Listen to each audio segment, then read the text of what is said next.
Sommes-nous à quelques heures d'une nouvelle crise majeure au Moyen-Orient? Dans un mouvement aussi discret qu'urgent, la France s'impose entre Washington et Téhéran pour tenter d'éviter une escalade qui pourrait devenir incontrôlable. Mais une question se pose immédiatement, pourquoi maintenant?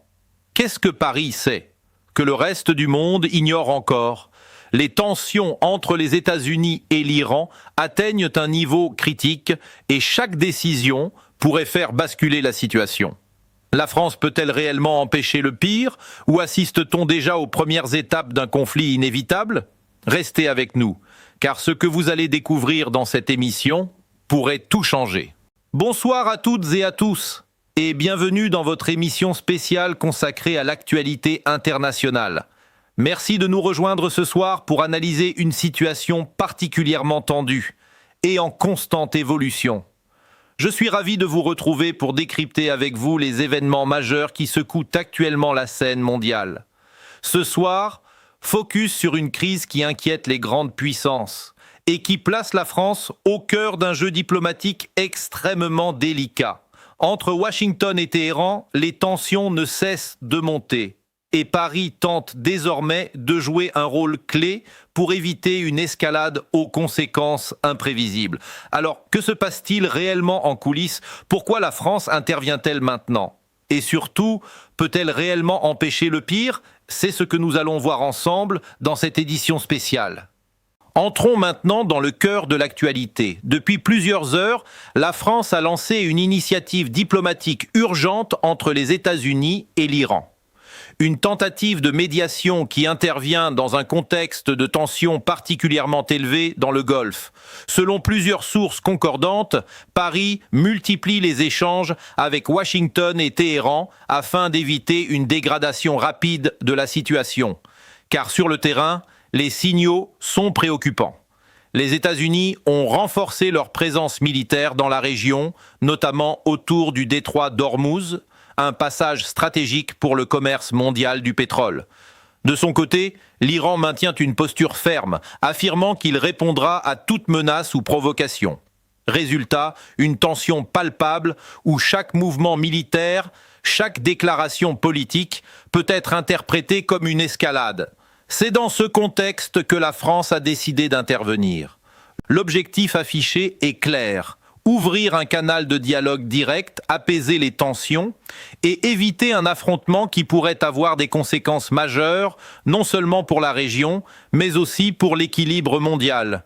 Mais cette médiation arrive à un moment critique, car du côté américain, le ton se durcit. Washington évoque la nécessité de sécuriser la zone, quitte à envisager des actions plus fermes. Et du côté iranien, les déclarations restent inflexibles. Téhéran refuse toute pression et insiste sur sa souveraineté. Entre ces deux positions, la marge de manœuvre semble extrêmement réduite. Et pourtant, la France tente de s'imposer comme un acteur clé, capable de dialoguer avec les deux camps. Une mission délicate, mais essentielle. Car une chose est sûre, la situation évolue très rapidement et les prochaines heures pourraient être décisives. Pour bien comprendre la situation actuelle, il faut revenir en arrière, car les tensions entre les États-Unis et l'Iran ne datent pas d'aujourd'hui.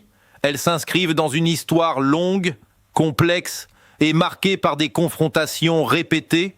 Depuis plusieurs années, les relations entre Washington et Téhéran sont extrêmement tendues. Accords nucléaires remis en question, sanctions économiques renforcées, incidents militaires dans le Golfe, autant d'événements qui ont progressivement installé un climat de méfiance profonde. Le détroit d'Ormuz, justement, joue un rôle central dans cette rivalité. Ce passage maritime est l'un des plus stratégiques au monde. Une grande partie du pétrole mondial y transite chaque jour. Autrement dit, toute perturbation dans cette zone peut avoir un impact immédiat sur l'économie mondiale. C'est ce qui explique pourquoi chaque incident dans cette région prend une dimension internationale. Mais ces derniers jours, la situation s'est accélérée. Des attaques visant des infrastructures énergétiques, des mouvements militaires intensifiés, des déclarations de plus en plus fermes, tous les éléments sont réunis pour créer une montée en tension rapide.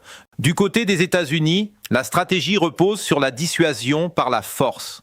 renforcer la présence militaire, montrer la capacité d'intervention et envoyer un message clair à l'Iran. Mais du côté iranien, la réponse est tout aussi déterminée. Téhéran affirme qu'il ne cédera pas à la pression et que toute action hostile entraînera une réponse immédiate. Résultat, un équilibre extrêmement fragile où chaque acteur observe l'autre, prêt à réagir au moindre mouvement. Et c'est précisément dans ce contexte que la France intervient. Car Paris entretient une relation particulière avec ces deux acteurs.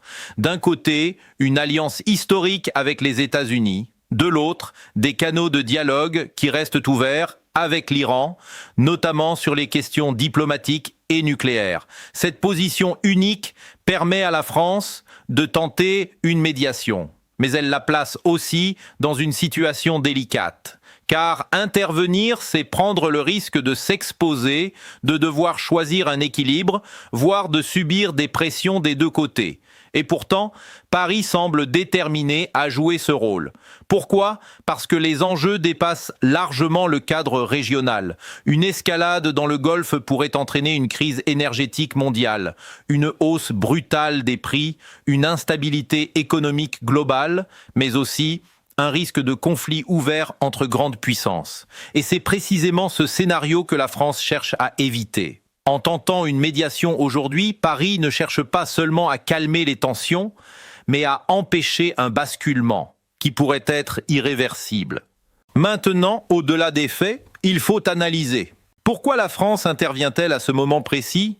Et surtout, que cherche réellement Paris dans cette crise ? Première chose à comprendre, la France ne veut pas d'un conflit, pas seulement pour des raisons politiques, mais aussi pour des raisons économiques et stratégiques. Une guerre dans le Golfe aurait des conséquences immédiates sur les prix de l'énergie, et donc sur l'économie européenne. Inflation, hausse des carburants, instabilité des marchés, la France, comme toute l'Europe, serait directement touchée. Mais ce n'est pas tout. La France cherche aussi à affirmer une certaine indépendance stratégique. Ne pas s'aligner automatiquement sur les États-Unis. Montrer qu'elle peut exister comme une puissance diplomatique à part entière. Et dans ce contexte, jouer le rôle de médiateur devient une opportunité. Une opportunité de peser sur la scène internationale, de montrer que Paris peut parler à tout le monde. Mais attention, cette stratégie comporte des risques. Car en se positionnant entre Washington et Téhéran, la France marche sur une ligne extrêmement fine. D'un côté, elle doit préserver sa relation avec les États-Unis, un allié majeur. De l'autre, elle doit maintenir le dialogue avec l'Iran sans perdre sa crédibilité. Et dans ce type de situation, le moindre déséquilibre peut coûter cher. Autre élément important, la position américaine. Pourquoi Washington durcit-il le ton ? Les États-Unis cherchent avant tout à maintenir leur influence dans la région. Le Golfe est une zone stratégique. Contrôler cette zone, c'est contrôler une partie essentielle du commerce mondial. Mais c'est aussi envoyer un message politique fort, un message de puissance, un message de dissuasion. Face à cela, l'Iran adopte une stratégie différente, une stratégie basée sur la résistance. Téhéran veut montrer qu'il ne cédera pas à la pression et qu'il est capable de répondre même face à une puissance comme les États-Unis. Résultat, deux logiques opposées. La force contre la résistance. Et entre les deux, la France tente d'imposer une troisième voie, la diplomatie. Mais cette troisième voie peut-elle fonctionner ? C'est toute la question. Car dans une situation aussi tendue, la diplomatie demande du temps. Or, sur le terrain, le temps est un luxe. Les événements s'accélèrent, les décisions se prennent rapidement, et chaque jour augmente le risque d'un incident majeur. Alors, la France peut-elle réellement faire la différence ? Certains experts estiment que oui, que le rôle de médiateur est essentiel pour éviter une escalade. D'autres, au contraire, pensent que la situation a déjà dépassé le stade diplomatique et que seule la force déterminera l'issue. Une chose est sûre, la France joue ici une carte importante, une carte stratégique, mais aussi une carte risquée. Car si la médiation échoue, les conséquences pourraient être lourdes. Pour la région, mais aussi pour la crédibilité internationale de Paris. Alors maintenant, une question essentielle. Que peut-il se passer dans les prochaines heures ? ou dans les prochains jours? Plusieurs scénarios sont aujourd'hui envisagés. Premier scénario, la désescalade.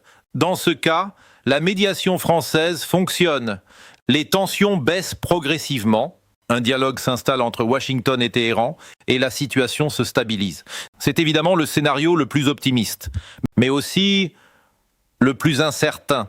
Car pour qu'il fonctionne, il faut une volonté commune des deux côtés. Et pour l'instant, cette volonté reste fragile. Deuxième scénario, le statu quo sous tension. Aucun accord n'est trouvé, mais aucun affrontement direct n'éclate non plus. Les États-Unis maintiennent leur présence militaire, l'Iran continue de répondre par des déclarations fermes, voire des actions limitées. Et la région reste sous haute tension, un équilibre instable qui peut durer, mais qui peut aussi basculer à tout moment. Troisième scénario, le plus préoccupant, l'escalade. Un incident se produit, une attaque, une erreur, une mauvaise interprétation, et la situation dégénère rapidement. Les États-Unis réagissent, l'Iran riposte, et le conflit s'étend. Dans ce cas, les conséquences seraient immédiates. Hausse brutale des prix du pétrole, perturbation du commerce mondial, instabilité économique globale, mais aussi risque d'implication d'autres pays, et donc un conflit beaucoup plus large. Un quatrième scénario est également évoqué par certains analystes, celui d'une solution intermédiaire. Pas de guerre ouverte, mais une série d'actions indirectes. Pression économique, cyberattaques, opérations ciblées, une forme de conflit sans déclaration officielle, un conflit discret mais réel. Alors, face à ces scénarios, une question demeure, lequel est le plus probable ? Aujourd'hui, difficile de trancher, car tout dépend de décisions politiques, mais aussi d'événements imprévus. Ce qui est certain, c'est que la situation reste extrêmement volatile et que chaque heure compte. Dans ce contexte, la médiation française apparaît comme une tentative de gagner du temps, de ralentir la montée en tension et peut-être d'éviter le pire. Mais suffira-t-elle ? Ou sommes-nous déjà entrés dans une dynamique impossible à arrêter ? Voilà ce qu'il fallait retenir de cette situation particulièrement tendue entre les États-Unis et l'Iran et du rôle désormais central que tente de jouer la France. Une chose est certaine, nous sommes face à un moment charnière, un moment où chaque décision politique, chaque mouvement militaire peut avoir des conséquences majeures. La France, en choisissant la voie de la médiation, tente d'éviter une escalade aux effets potentiellement irréversibles. Mais dans un contexte aussi instable, rien n'est garanti. Les prochaines heures seront déterminantes. Elles nous diront si la diplomatie peut encore s'imposer ou si le monde s'oriente vers une nouvelle phase de confrontation. En attendant, une question reste ouverte. Sommes-nous encore dans une phase de tension contrôlée ou déjà au seuil d'un conflit plus large ? Merci d'avoir suivi cette édition spéciale. Restez connectés pour les dernières informations et prenez soin de vous. Très bonne soirée à toutes et à tous.